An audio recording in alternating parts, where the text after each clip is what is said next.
Hello and welcome back to Movie Health Community, the internet's #1 source of health warnings at the movies. As always, please keep in mind that nothing posted by Movie Health Community is medical advice, nor has it been reviewed by any medical professionals. Today we are talking about Wish, the new Disney princess movie celebrating 100 years of Disney magic.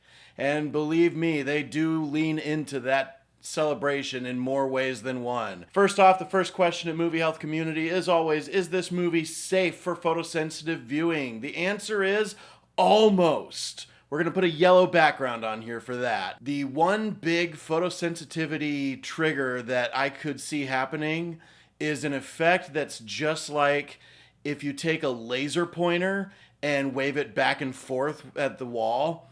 If you can handle that, then you can handle Wish. But there are several effects that are just like that, involving the star character that you've probably seen in the trailers. That's probably going to be the center of any merchandising that this movie does. There's a little bit of glittering effects near the beginning of the movie, as if there were glitter flying through the air, which sounds like a nightmare to me. For the most part, this movie is quite tame on the photosensitivity front. We're going to give this movie a 4 out of 10. Light caution around the effects surrounding the star character. The camera motion can get a little swoopy at sometimes, as seems to be the case with a lot of computer animated movies. There are some spinning shots, there's some high-speed shots that follow action, but it's all really smooth. There is one scene that takes place at extreme heights. Nothing too serious on the motion front. And the only mental health trigger I could find in this movie is right near the beginning when there are people on a boat. One person is visibly seasick and makes noises as if to almost throw up. But nothing happens beyond that. That's a quick evaluation of the health hazards of this movie. Now, is Wish any good?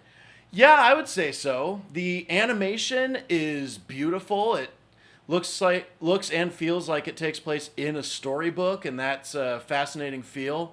I think the characters clash just a little bit with the backgrounds, but I don't know of a better way to have gone about that. As usual, the animation on display is really good. There was one moment that actually really stood out to me that involved a really rapid processing of like 3 or 4 or 5 different emotions all at once without any words. And the animators did a really good job taking us through that journey in just a few seconds. There is a post-credit scene. It's really cute. The stylized credits are also really cute. The whole style of this movie and the way they've chosen to use this movie to observe the 100 years of Disney magic, it works really well. There may be a little bit of a sense that the fourth wall is being abused when some of these tributes to Disney happen, but this movie does still remember to be first and foremost its own movie,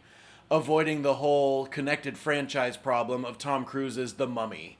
Hi, I'm chiming in a couple of days after I recorded the initial review for this movie, and I just need to chime in about the music in this movie. And unfortunately, it's a bit of a problem.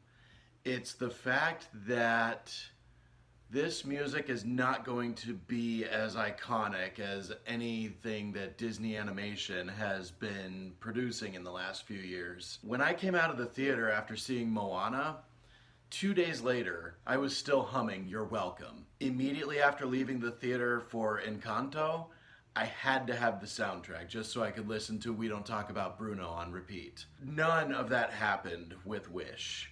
And one of the big things I did notice, especially during the opening musical number of this movie, is that the lyrics were off from the music. And I mean that in the sense of the emphasis, the emphatic notes had the wrong syllables for the words on them. A good way to illustrate this is the idea that Miley Cyrus's name is actually Miley, not Miley, because she refers to herself as Miley in the song We Can't Stop. And I know that's not actually because she wants to be called Miley Cyrus, but because the emphatic notes were put on the wrong syllables in that song.